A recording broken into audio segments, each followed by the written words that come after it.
அதாவது ஒரு நதி ஒரு இடத்துலேருந்து அப்படியே புறப்பட்டு வரும் அதனுடைய ஒரு ஓன் பாதையில், இல்லைங்களா?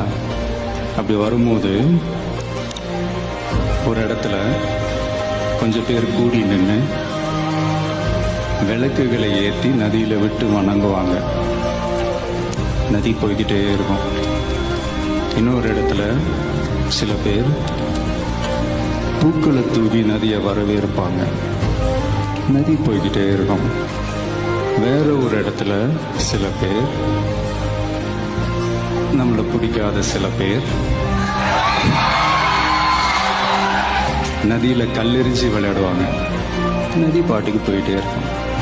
அந்த நதி மாதிரி தாங்க நம்ம வாழ்க்கையிலையும் நம்மளை வணங்குறவங்களும் இருப்பாங்க, நம்மளை வரவேற்கிறவங்களும் இருப்பாங்க, நம்மளை எதிர்க்கிறவங்களும் இருப்பாங்க.